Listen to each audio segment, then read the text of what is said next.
Hello friends, welcome to review time. இன்றைக்கி நம்ம விடாமுயற்சி படத்தை பற்றி தான் பார்க்க போகிறோம்.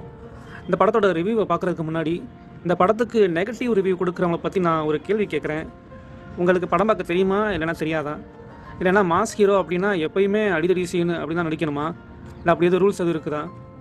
இல்லை மாஸ் ஹீரோ படம் அப்படின்னா எப்போயுமே சீன் போட்டுகிட்டே இருக்கணும் அப்படின்னு நினைக்கிறீங்களா? அந்தந்த படத்துக்கு தகுந்த மாதிரி அவங்க கேரக்டருக்கு தகுந்த மாதிரி தான் அவங்க நடிச்சாங்கணும். ஸோ இதுதான் ஒரு ஆக்டர் பண்ண வேண்டிய வேலை. கதைக்கு தகுந்த மாதிரி தாங்க ஹீரோவை நடிக்க வைக்க முடியும்.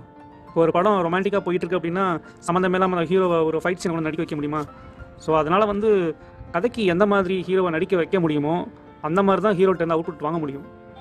ஏன் இப்போ ரீசெண்டாக வந்த வேட்டையன் படம் நல்லா இல்லையா?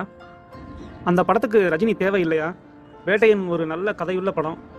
அதை ஸ்க்ரீனில் திரைக்கதையாக காமிக்கணும்னா அந்த ஹீரோக்கிட்ட இருந்து மேக்ஸிமம் அவுட்புட்டாக அவ்வளோதான் வாங்க முடியும். அந்த படமும் நல்லா தான் இருந்துச்சு. ஸோ அப்படி இருக்க படத்தில் போய் அவரை தேவையில்லாமல் ஸ்டைலாக காமிக்க சொன்னால் நல்லா இருக்காதுல்ல. ஸோ அந்த மாதிரி தாங்க இப்போ எல்லா படமே அப்படி தான். அதுக்காக விடாமுயற்சி முழு படமும் நல்லா இருக்குது அப்படின்னு நான் சொல்ல மாட்டேன். சில குறைகள் இருக்க தான் செய்யுது. அது என்னென்னு கடைசியில் சொல்கிறேன். இப்போ படத்தோட ரிவ்யூக்கு வருவோம். விடாமுயற்சி படத்தோட ஃபர்ஸ்ட் ஹாஃப் ரொம்பவே நல்லா இருந்துச்சு. ஏன் எங்கேயுமே போர் அடிக்காமல் போச்சு அப்படின்னு தான் சொல்லலாம்.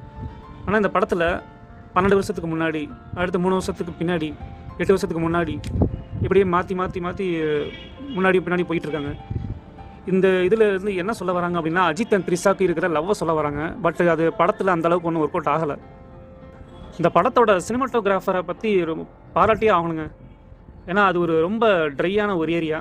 ஃபர்ஸ்ட் ஆஃப் ஃபுல்லுமே பார்த்திங்கன்னா ஒரு 100 கிலோமீட்டர்ஸ் ரொம்ப ட்ரையான ஏரியா தான். அந்த ட்ரையான ஏரியாவை நம்ம கண்ணுக்கு குளிர்ச்சியாக எப்படி காமிச்சிருக்காரு, அதுதான் அவரோட வெற்றி. இந்த சினிமாட்டோகிராஃபர் ஒரு சைக்கோ கடத்தல்கார லவர்ஸ் கிட்ட எப்படி த்ரிஷா மாட்டிக்கிறாங்க அப்படிங்கிறது தான் ஃபர்ஸ்ட் ஹாஃபோட ஸ்டோரி. இந்த ஸ்டோரிக்கான ஸ்க்ரீன் பிளேயை எப்படி ஸ்க்ரீனில் காமிச்சிருக்காங்க அதுதான் நம்ம பார்க்கணும். அது நல்லா எக்ஸலண்ட்டாக காமிச்சிருக்காங்க. ஈவன் 2 மினிட்ஸ் கூட போர் அடிக்கலைங்க. படத்தோட இன்டர்வல் பிளாக் செம்மையான ட்விஸ்ட்டாக இருந்துச்சு. த்ரிஷாவை நம்மளே கொல்லணும் போல் இருக்கும், அந்தளவுக்கு கோபம் வர மாதிரி ஒரு ட்விஸ்ட். இப்போ படத்தோட செகண்ட் ஹாஃப்க்கு வருவோம். செகண்ட் ஹாஃப் என்னடா படம் இது, இந்த சீன்லாம் இப்போதைக்கு தேவைதானா அப்படின்ற மாதிரி தான் நமக்கு தோணும்.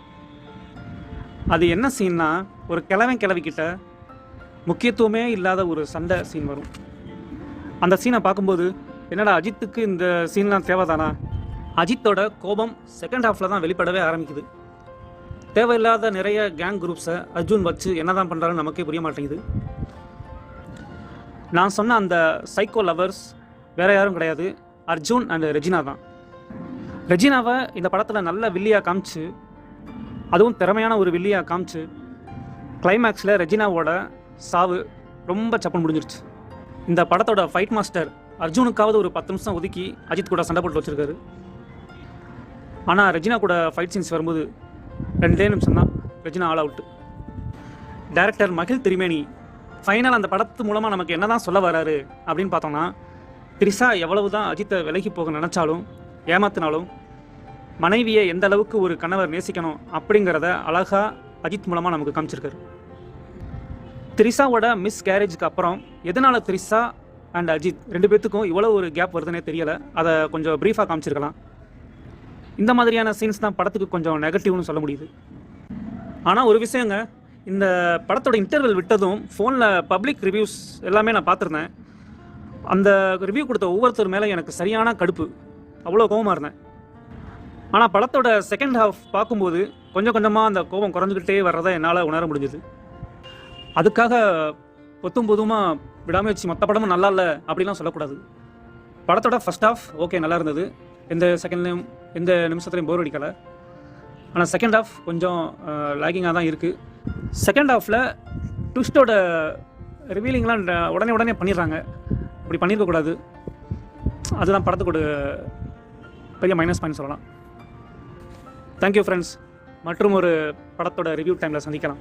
நன்றி.